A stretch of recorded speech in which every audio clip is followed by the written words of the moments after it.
No ar, negócio da China, e hoje uma edição especial, a gente vai conversar com o deputado federal Fausto Pinato. Ele é presidente da Comissão Parlamentar Brasil-China e dos BRICS. O deputado Fausto Pinato, do PP de São Paulo, está no terceiro mandato na Câmara dos Deputados. A gente vai bater um papo com ele sobre o que está em jogo em relação a esse contexto bilateral Brasil-China e o Brasil no cenário dos BRICS. Deputado, é um prazer tê-lo conosco. Queria agradecer pela presença, queria agradecer pela chance de conversarmos. As relações Brasil-China. A China hoje, em que pese o fato de ter 1 bilhão e 300 milhões de habitantes, até um pouquinho mais, a China já tem uma renda per capita até maior do que o país, do que a do brasileiro. Mas o que me chamou a atenção foi que num outro programa que a gente fez aqui, deputado, a picanha brasileira na China chega a custar metade do que ela custa aqui no Brasil. Por quê? Olha, essa informação eu não tenho, né? A informação que eu tenho é que a China, hoje, sem dúvida, né, é que deixou o agronegócio milionário, né? Sabemos que a balança comercial é superavitária, né? Principalmente por causa da China, que é a maior compradora de commodities e a maior compradora de carne, né? Já nesse sentido de picanha, essas coisas, eu não conheço o mercado chinês, né? O motivo dessa tua informação, que eu preciso até checar isso. E essa informação que eu estou dando para o senhor, eu recebi de um professor que dá aula lá na China, que é professor de Direito Econômico, um brasileiro que dá aula lá na China. Mas depois a gente volta nela. Deputado, a frente... Eu tenho minhas dúvidas, porque eu já fui para a China, inclusive comi em churrascaria. Sei. É mais ou menos o mesmo preço. Mas enfim, eu não vou discutir, porque às vezes pode ser a região que eu fui, né? Deputado, a Frente Parlamentar Brasil-China, ela tem concentrado a atuação dela em quais preâmbulos, quais são as diretrizes básicas que o senhor tem concentrado a atuação parlamentar do senhor nesse sentido? Olha, eu fui presidente da Comissão da Agricultura na época da Tereza Cristina, né? Tive uma atuação muito forte na época do governo Michel Temer, que o então ministro da Agricultura era o então ministro Brairo Maggi, né? A nossa função como frente parlamentar, principalmente a gente que é ligado ao agronegócio, como a gente vê essa pulverização, essa questão ideológica de esquerda e direita, é buscar o pragmatismo, né? Eu briguei muito pela questão da China, até porque uma ala muito ideológica de direita tem que saber dividir. Eu não sou comunista e nem compactuo com o comunista, mas o Brasil não está podendo escolher parceiro comercial, né? E quando a gente pega a balança, a gente vê que a China, sem dúvida, é a maior parceira comercial do Brasil. Agora, a China sabe o que é do Brasil e o Brasil não sabe o que é da China, né? Nós precisamos organizar, o governo precisa se organizar melhor, se modernizar melhor, quando eu falo de todos os governos, porque o agronegócio é importante, muito importante. É importante para a balança comercial. Agora, não é menos importante que a China também, por enquanto, depende muito da gente. Porque eu pergunto, o que a China faz com tanta soja? Faz o farelo, faz a carne de soja. O que ela faz com o silício? Faz a placa solar. Com o minério de ferro, vai lá e faz o aço. E vende isso para o mundo inteiro, para o mercado interno, gerando emprego, porque ela agrega valor. O que nós precisamos entender é o seguinte: o Brasil é muito rico em minério, muito rico no agronegócio. Nós não precisamos desmatar mais, até condições de potencializar ainda mais. Agora, não é menos importante que o Brasil precisa reindustrializar, né? E quando eu vejo a China, eu vejo o papel que ela pode encurtar esse caminho. Ela está muito evoluída na questão de tecnologia, seja desde a indústria farmacêutica, a robótica, a questão industrial. Então, seria importante se organizar melhor e fazer uma parceria. Lógico que nós podemos continuar vendendo produto cru para ele, mas não é menos verdade que a gente poderia buscar tecnologia e agregar valor dentro do Brasil para atender o mercado interno. Com isso, a gente geraria empregos qualificados, que através da indústria tem muito emprego qualificado, e também atender o mercado da América Latina. Mas, para isso, precisa organizar o setor produtivo, o setor industrial, com o apoio do governo, né? Porque nós ficamos nessa retórica que o agro é importante, volto a dizer. Claro. Mas o Brasil, na década de 80, a China vinha aqui ver tecnologia e virou uma potência industrial, e o Brasil praticamente perdeu essa potência de indústria. O deputado federal Fausto Pinato está no terceiro mandato. Ele é de 1º de junho de 1977, tem 48 anos, é de Fernandópolis e é advogado. Deputado, o senhor usou uma metáfora que é muito interessante. A China sabe o que ela quer do Brasil. Quem não sabe o que quer da China é o Brasil. O que o Brasil... Vou usar o futuro do pretérito aqui com o senhor. O que o Brasil deveria querer da China? O Brasil deveria, sem dúvida nenhuma, buscar tecnologia. Tecnologia deveria taxar, né, qualquer produto que entre no Brasil. Né? Eu vejo a questão das blusinhas. A nossa indústria, por exemplo, de tecido, tal, se perdeu nisso. Né? É culpa da China? Não. É culpa nossa. Né? Que em vez de deixar vir com imposto barato, seria taxar bastante e atrair para fazer parceria com o Brasil e proteger o empresário brasileiro, né? Porque gera emprego. Né? A China é muito agressiva. Agora, não é menos verdade que nós temos que deixar as questões ideológicas de lado. Hoje nós temos uma esquerda que ainda vê Cuba como um sinônimo de liberdade, do povo passando fome, e nós vemos a ultradireita, liderada pelo Bolsonaro, batendo continência para o Trump, sendo que, na verdade, os Estados Unidos, junto com a Europa, é o que dão mais incentivo para os seus agricultores, que concorrem com nós diretamente no etanol, na soja, na carne. Então é importante deixar essa ideologia de lado e ser pragmático. Nós precisamos ter pragmático, precisamos de um líder que seja pragmático. O Brasil não pode escolher parceiro comercial, nós temos que dividir questão ideológica com o interesse do país. Eu, por exemplo, eu vou defender a democracia sempre. Eu gosto dos Estados Unidos, acho o modelo bacana de democracia, mas não é menos verdade que nesse ponto do agronegócio ele é concorrente direto nosso. O Brasil não tem que entrar em picuinha ideológica, que negócio de esquerda e direita muitas vezes atrapalha o interesse do país. Nós precisamos ter um líder pragmático que olhe para frente. E a China tem como encurtar o caminho do Brasil. Por enquanto, porque a China também está investindo muito na África. Né? Daqui a pouco, se ela conseguir suprir com menos custo na África, nós vamos perder esse mercado. Não há dúvida, deputado, do que o senhor falou. O senhor conhece os BRICS, o senhor está na frente parlamentar que versa sobre eles. Brasil, Rússia, Índia, China e South Africa, né? A África do Sul. Então a gente tem aí um panorama dessas nações, que são nações emergentes, à luz de um protocolo econômico que a gente chama de demanda reprimida, de potencial de gerar negócios, de potencial, seja para o mercado interno, seja para as exportações. A China tem mudado muito o parque industrial brasileiro, sobretudo na indústria automotiva. Mas os efeitos sobre a indústria têxtil aqui no Brasil são ainda muito danosos. A gente fez uma entrevista aqui que mostrava o seguinte: o nosso estado, o estado de São Paulo, tinha em 2005 cerca de 400 mil trabalhadores na indústria têxtil.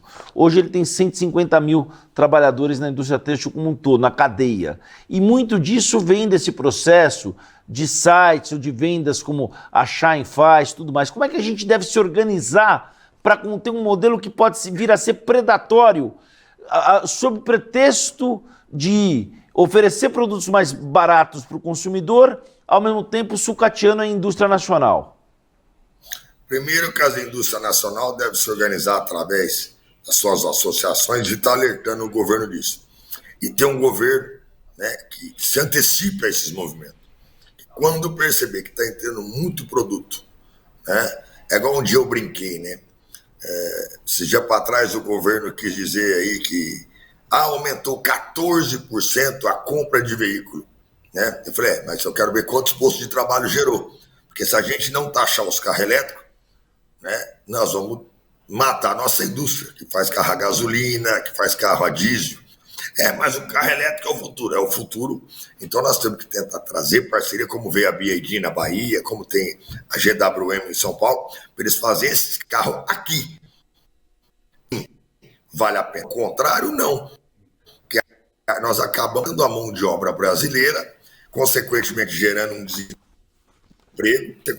gera desemprego, a gente aumenta a Bolsa Família, auxílio disso e daquilo, né, que é um problemaço, né, porque nós precisamos gerar emprego de qualidade. Então, vejo que o governo, através do Ministério da Fazenda, que tem como olhar as questões de exportação, importação, a balança comercial, qual que é o setor que está entrando mais, monitorar isso, nós temos que ter uma inteligência, né, para poder agir preventivamente. Isso sim é ter maestria e pensar no interesse do país.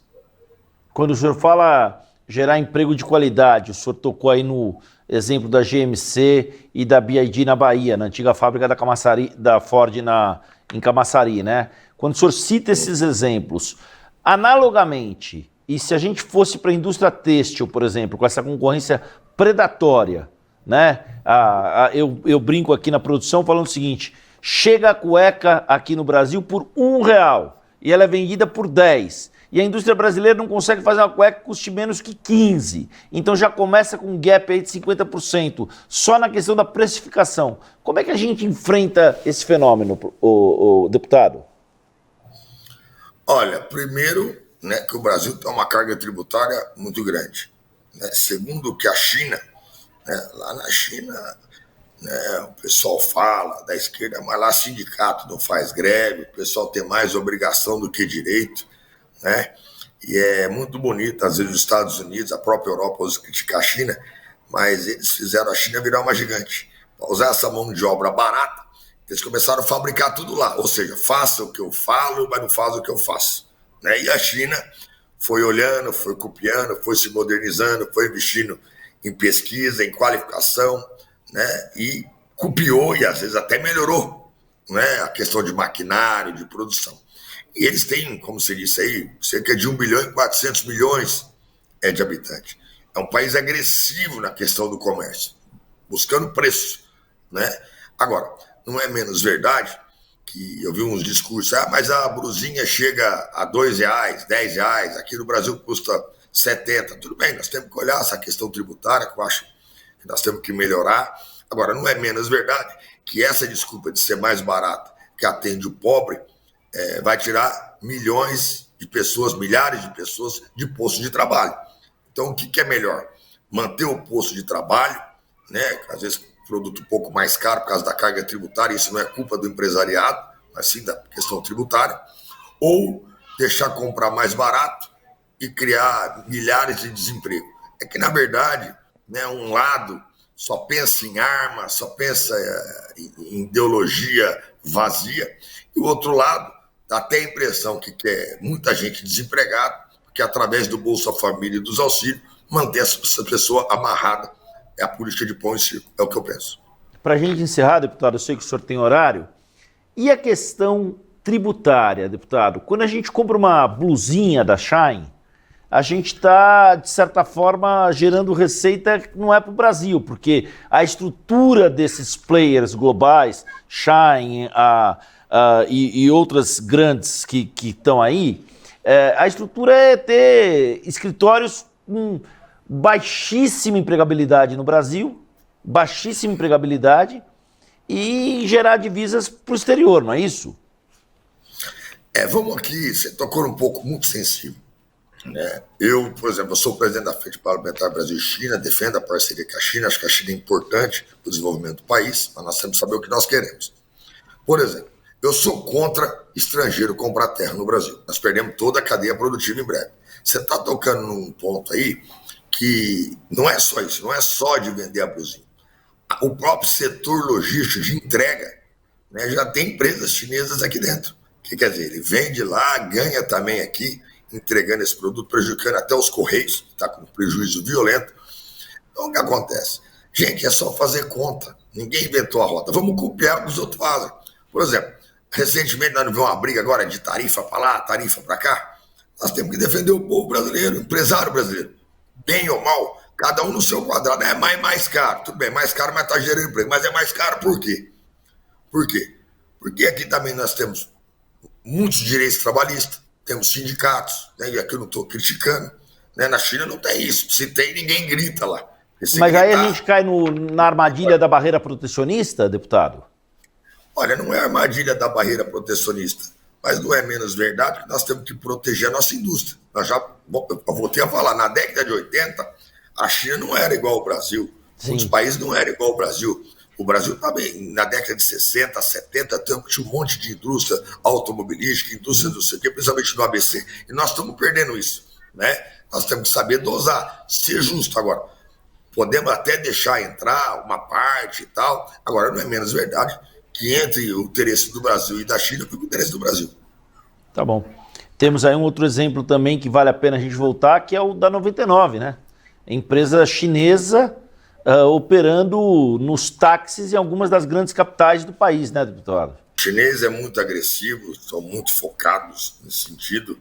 Agora, cabe ao governo brasileiro, e aos empresários brasileiros organizar.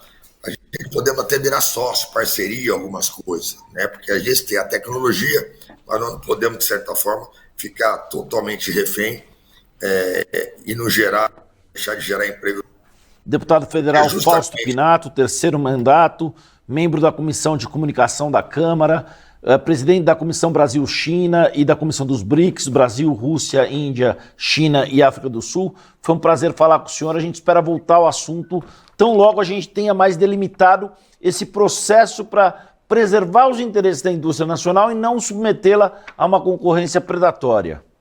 Eu que te agradeço, Wagner Belmonte, queria agradecer aqui a esse grande jornalista, ao programa Negócio da China, e nós sempre de maneira pragmática, procurando ser sincero e buscando o interesse do povo brasileiro. Obrigado, um abraço, deputado.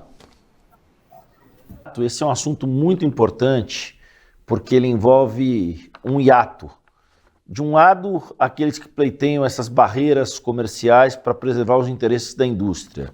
Do outro, o consumidor que se vê encantado com promoções e com a oferta de produtos que chegam a ele por um custo muito acessível. Como conciliar e como tratar essa dicotomia de uma tal forma que o Brasil não perca recursos e, ao mesmo tempo, ao perder recursos, vai perder emprego, vai perder competitividade em escala global e, ao mesmo tempo, como não onerar o consumidor em meio a isso. Valeu ao deputado Fausto Pinato, valeu a você que acompanhou o Negócio da China. A gente volta num outro dia com outro tema.